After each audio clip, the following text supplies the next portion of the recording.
Hi, everybody. Welcome to the World View. I'm your host, Chris Greco. For the next 30 minutes, we're going to be talking about some things that are going on in the world, literally and figuratively, the world.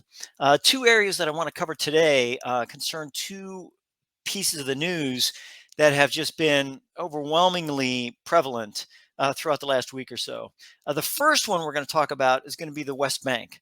And this is something that is interesting because a lot of people don't even know what the West Bank includes or what the West Bank is or anything like that. So that's going to be our number one area that we're going to talk about.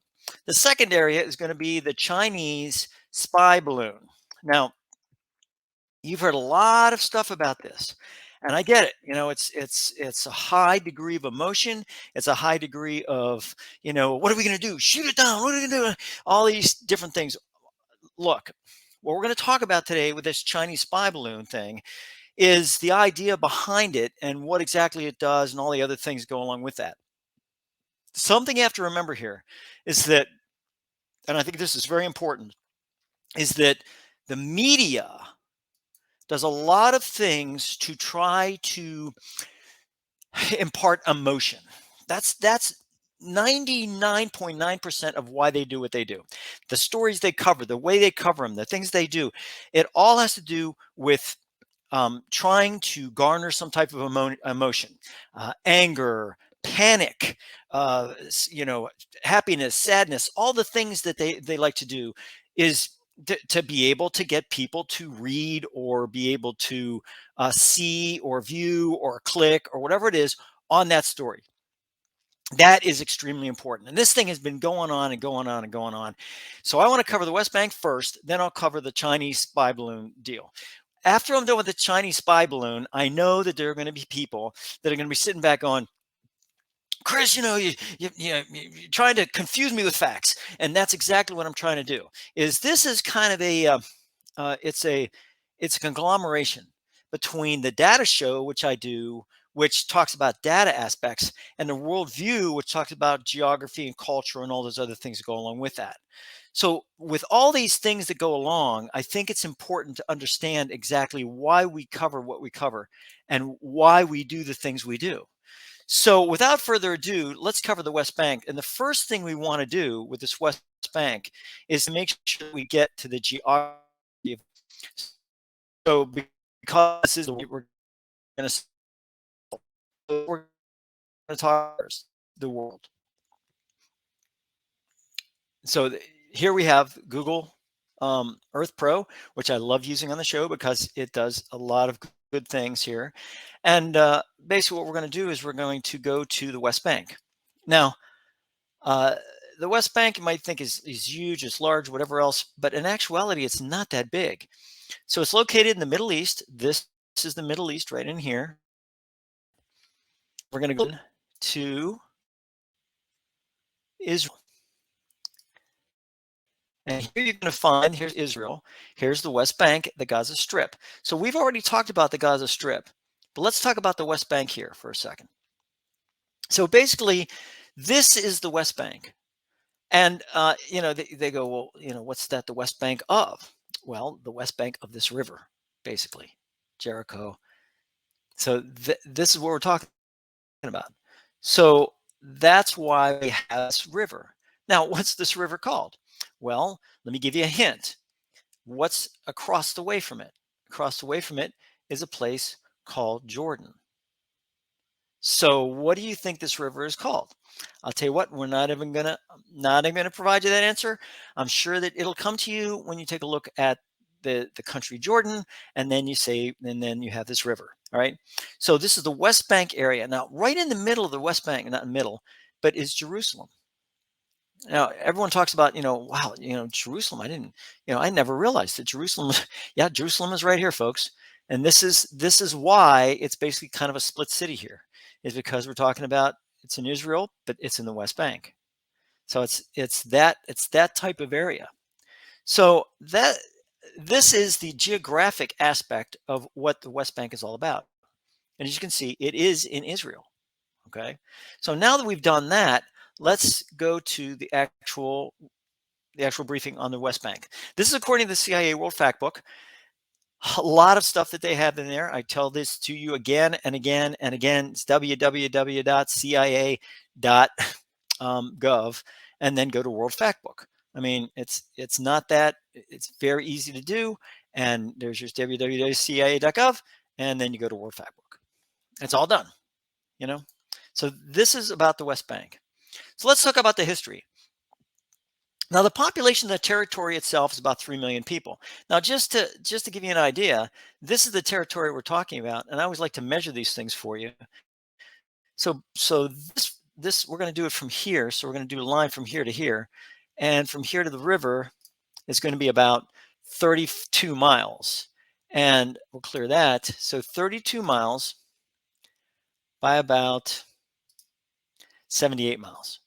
So basically 80 miles. So 30 times 80, what is that? About 2,400 square miles. So that's it. I mean, it's not that big. And when we talk about this area, we talk about the population, which we'll get back to here right now. The population is about 3 million people. So that's, when you think about the number of people to the area, it's not that populous. But I mean, 3 million people is 3 million people. So when it was incorporated into the Ottoman Empire, early 16th century. What happened to the Ottoman Empire? Well, World War I happened to the Ottoman Empire. And then it kind of split up. The British took World War I, the West Bank fell to the British, part of the Mandate of Palestine. And they basically took, that was Israel, all that area was basically British mandate, British protectorate, you want to call it. After 1948, it was captured by Jordan, the West Bank, and annexed by them. In 1967, Israel captured the West Bank during the war. Then they kept it for about 25 years. In about 1993 and 1999, there was what they call the Oslo Accords, and basically had Israel transfer territory to the Palestinian Authority. Now, if you remember correctly, if you remember at all, one of my episodes talked about the Gaza Strip. We talked about that Palestinian Authority, right? And basically, Fatah was the one who's a major party that controlled the Palestinian Authority at that point in time. The Accord split the West Bank into 3 areas: the Palestinian Authority governing one, Israel another, and a third with what they call shared control between Palestinian Authority and Israel. So the shared control area was only temporary, right, until an agreement could be reached between the PLO, Palestinian Liberation Organization, and Israel. Well, that's when things started to happen. So within years, 2000, violence, uprisings caused the agreement between the PLO and Israel to stall. Then 6 years later, Hamas, which is the Islamic resistance movement, wins majority of seats in the Palestinian Legislative Council. Now, we covered that in the Gaza Strip, where Hamas and Fatah had that power, and they were I don't know what it's called, less aggressive. I don't know what exact phrase to use, but the Palestinian Authority, they controlled that. Then Hamas came in, and they're more a progressive. I don't still want to say progressive. I guess more. I don't know what the word is. They were just not a real centrist type aspect. They were very much. Palestine needed to be liberated. Palestine needed to be its own governing authority. So a year later, there's violence between Fatah and Hamas.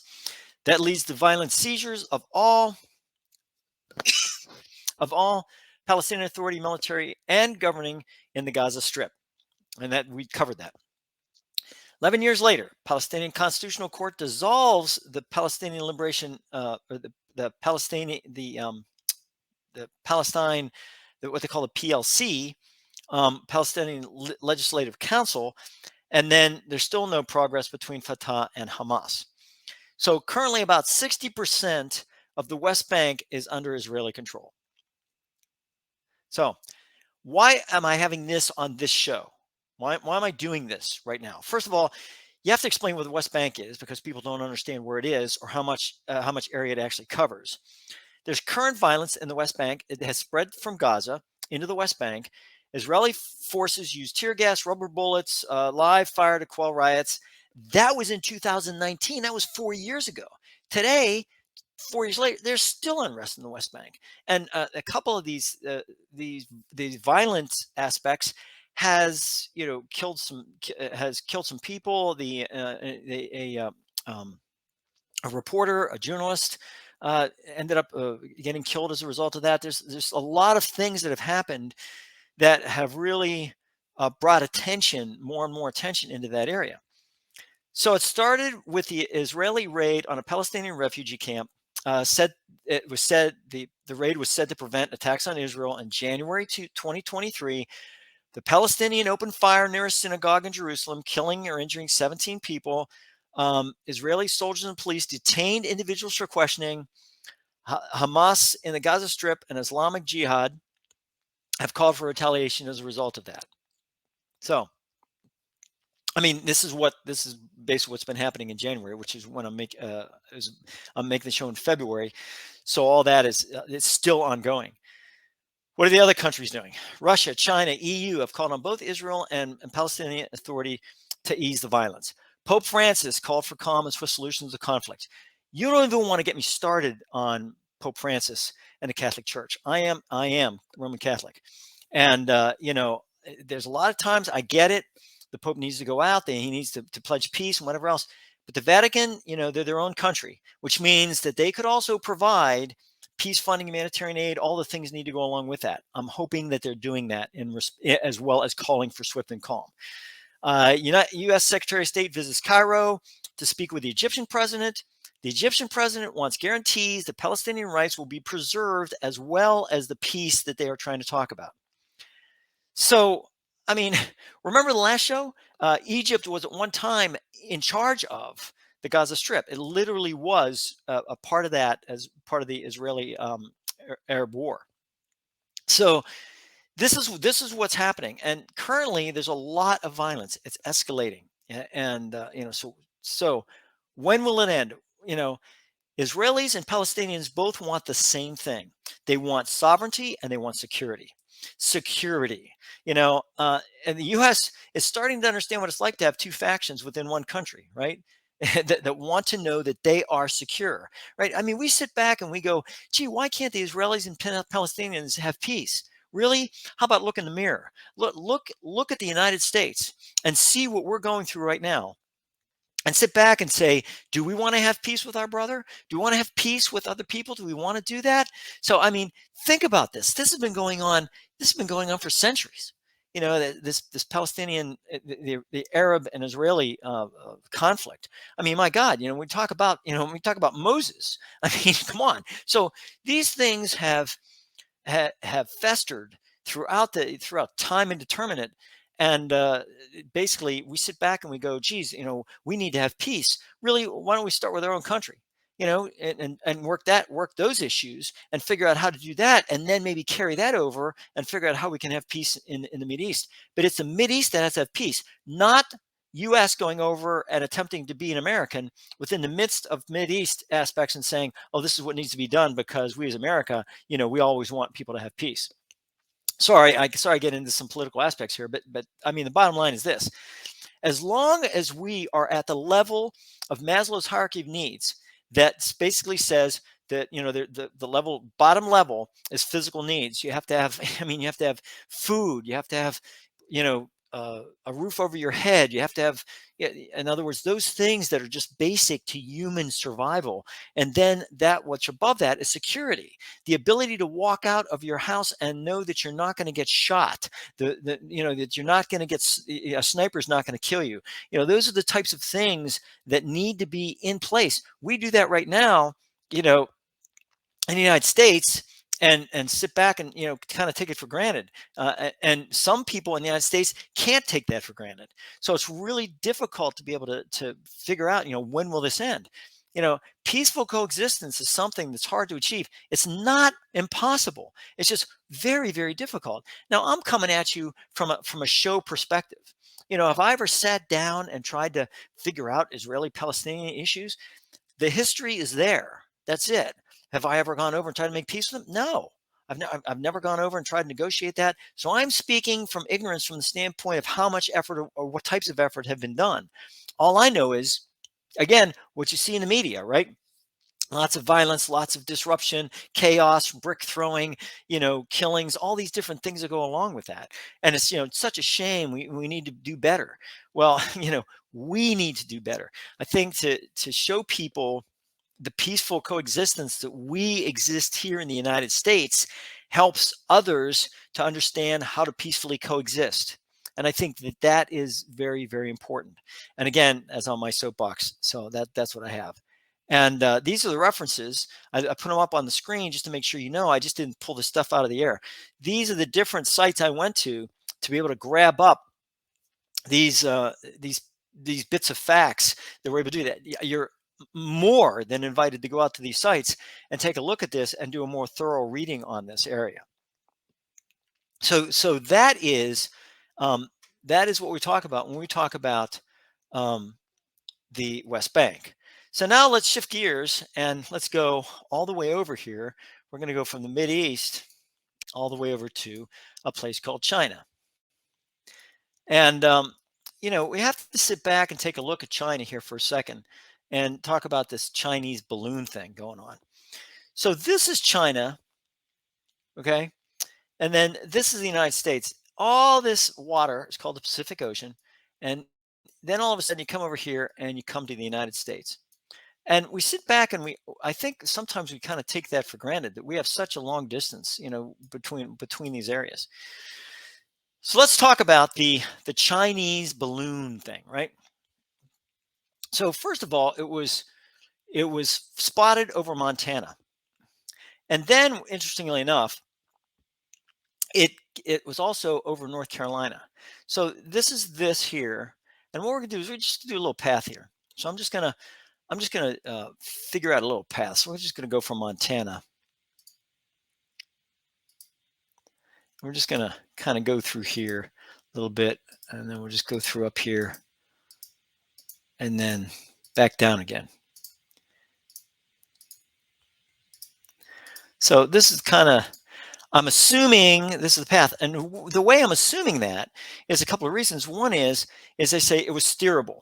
Oh, it's steerable. Well, so let me go over something here. I think this is pretty important. We're going to go over what they call the jet stream. This is the jet stream, folks. This is what the jet stream is. So I wanted to show you this jet stream because I think it's interesting. So there's Montana up in this area. Okay. Like, let's get this thing up here a little bit. Here we go. So this is Montana, right? Goes down and it comes back up. Look at where we are here. What's this? This is called North Carolina. So it came up. So this thing they're saying is steerable. Oh, it's steerable. Really? Because if you're up in the jet stream, this is where it's going to take you, right along this area. I mean, I'm not saying that. NOAA is saying that. National Oceanic and Atmospheric Administration. This is it right here. So this is about weather, about the jet stream, what they call the polar jet stream. And it's interesting to note that this is the Pacific Ocean, and this is where this thing went. So I sit back and I go, I'm not saying it is not steerable. I'm just saying that there could be steering action by virtue of the jet stream. Now, everybody is sitting back going, we got to shoot it down. Yeah, absolutely. Shoot down the balloon, right? Shoot down the balloon, because I think that's very important to be able to do that, to shoot down the Chinese spy balloon, right? Shoot down the balloon, shoot it down. Let me say something here because I'm a pilot, not too many hours, but I am a pilot. I used to be able to fly by myself. But let's go to the FAA. Let's go to rules of the sky. So here's rules of the sky right here. Everything has a class B, class C, class D, all these different things, class A, all these different classes, what they call the National Aerospace System. That's what it's called, National Aerospace System. I mean, FAA has it in all their books. There are classes on it. It's an amazing thing. Here you go. You want to You want to take a look at this? Sure. Here's the here's the site where you can see this. This is where I got this. This is where I got this bugger from, right here. So this is what we're talking about. Now it says upper limit undefined. Upper limit above what? Flight level 600. What is flight level 600? Well, flight level 600 is basically you have to add 2 zeros to it. So flight level 600, add 2 zeros, is 60,000 feet. So the upper level of the United States National Airspace System, right? Upper level is 60,000 feet, what they call MSL. Now, MSL is 60,000 feet above mean sea level or above sea level. So that's what we have here. And now this is interesting to note, and I think this is important, is that whenever we talk about, these flight levels, so the Class E is basically an open airspace.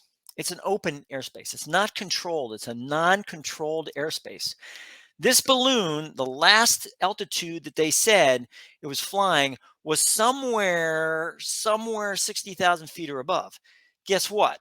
At 60,000 feet or above, you don't have control over things that fly above that level. You don't. You mean if you sit back and people might sit there and say, "Oh, but Chris, that's our airspace." Not according to the FAA. It's not our airspace. And basically, I mean, it's open, what they call open airspace. Now let's go back in time, just for a little bit here, and I want to take you back to the 1980s. And in the 1980s, and we talked about this before. We talked about there's a place called Libya, and in Libya there was a place called the Gulf of Sidra, which is right here, right in this area.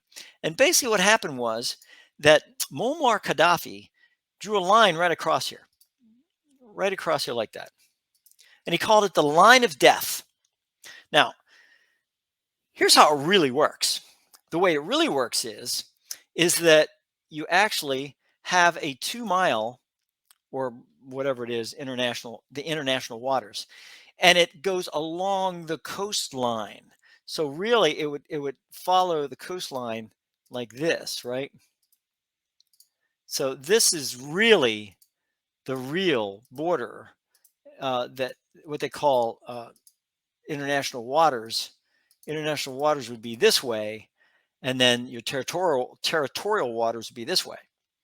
That's also on air charts and everything else. So basically what Gaddafi was saying was, no, that's not true. I'm going to put a line straight across, and this is where it's going to be. We laughed at that. As a matter of fact, we used to take fighters off of carriers, and we used to fly in that area. Just, hey, come on out. Come on out. You want to challenge us in international waters? Have at it. The same thing goes when you're talking about national airspace. How far does that go up? How far does it go up? Well, it goes up to 60,000 feet. Folks, listen.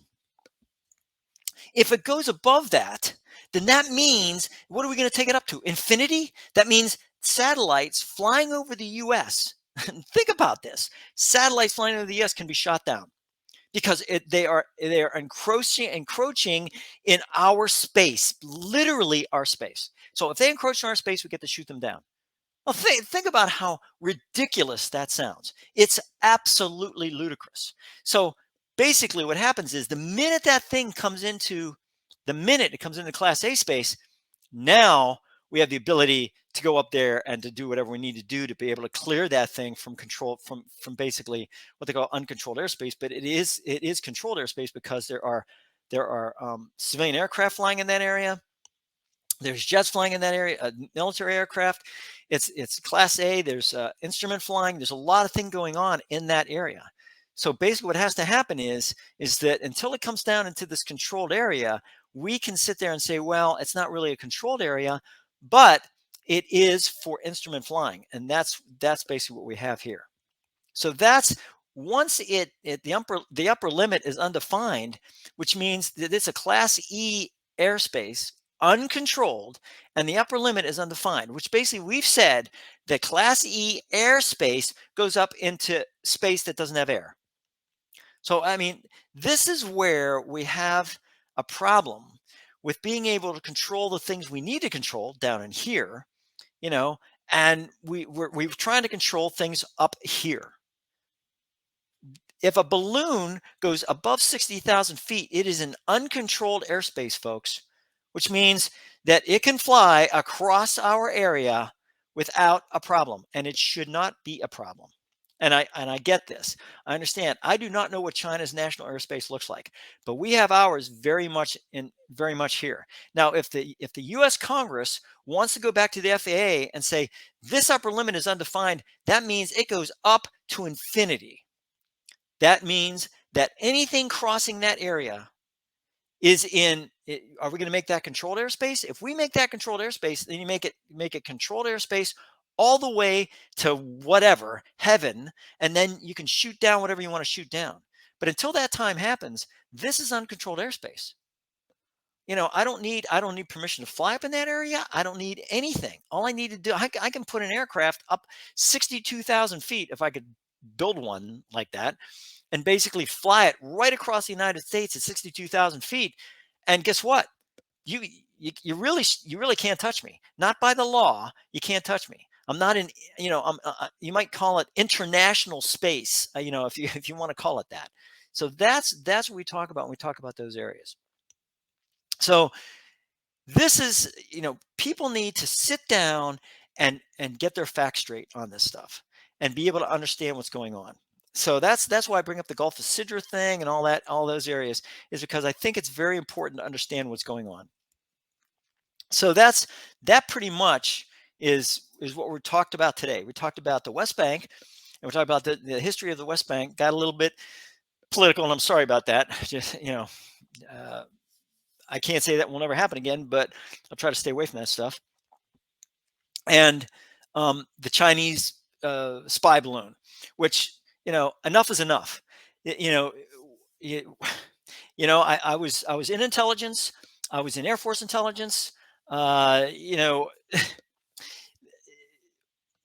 Surveillance is done, folks. Surveillance is done by every country that has the ability to do so. And China is one of those countries. But I've just heard, as of yesterday, that the Chinese balloon was shot down by U.S. fighter aircraft over the coast of South Carolina.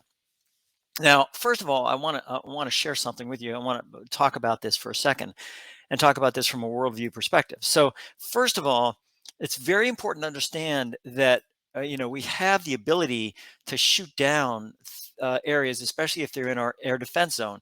This is the air defense identification zone, which is this area right in here. And basically what happens is you have a warnings area here, and then you have the ADIZ here. Now this ADIZ is basically a air defense identification zone. It is, once you cross that area, you're going to get a warning. And what's going to happen is that possibly you're going to get more than a warning. You may get, you may get a couple of jet fighters on you. There's a lot of things that can happen from that standpoint. So basically what happened is, according to news, or according to people that I talked to, they shot down the balloon over national waters, over basically territorial waters. That's 12 miles out, 12 nautical miles out. So in order to understand what that is, I put up a map here, and you see here, this is South Carolina. They said it was somewhere over South Carolina that they did. So we got the South Carolina area here, and 12 nautical miles. Then let's say from Charleston, 12 nautical miles. 12 miles is like right here. It's good, about right here. So 12 miles is right there. I mean, it's not that far out.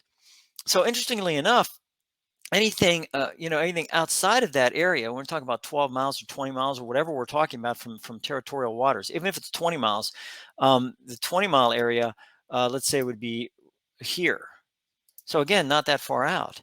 So basically what happens is, if you shoot something down, but outside of that area, you're shooting something down under international waters. Now, this is interesting because I looked this thing up.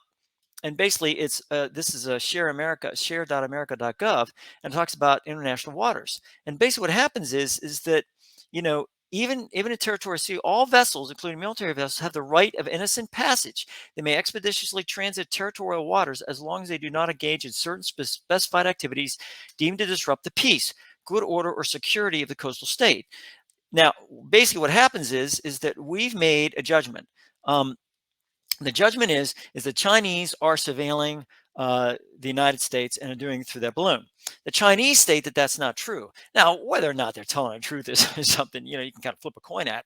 But the bottom line is that they state no, it was an innocent passage. It was a weather balloon. Just to be very clear, in the 1960s, when Francis Gary Powers was shot down over the Soviet Union in a U-2, Eisenhower stated that that was a, a weather surveillance, and it was not a weather surveillance. So, I mean, the U.S. and China, you know, it kind of play this game, which is it's totally understandable. Get it? You know, that's the way it goes. But again, if they're above 60,000 feet, they're in that area of uncontrolled airspace, as I've stated in this video. So basically, what's happened is that they shot down the balloon over uncontrolled airspace, possibly in international waters. But you know, they're saying, "Oh no, it's a territorial area.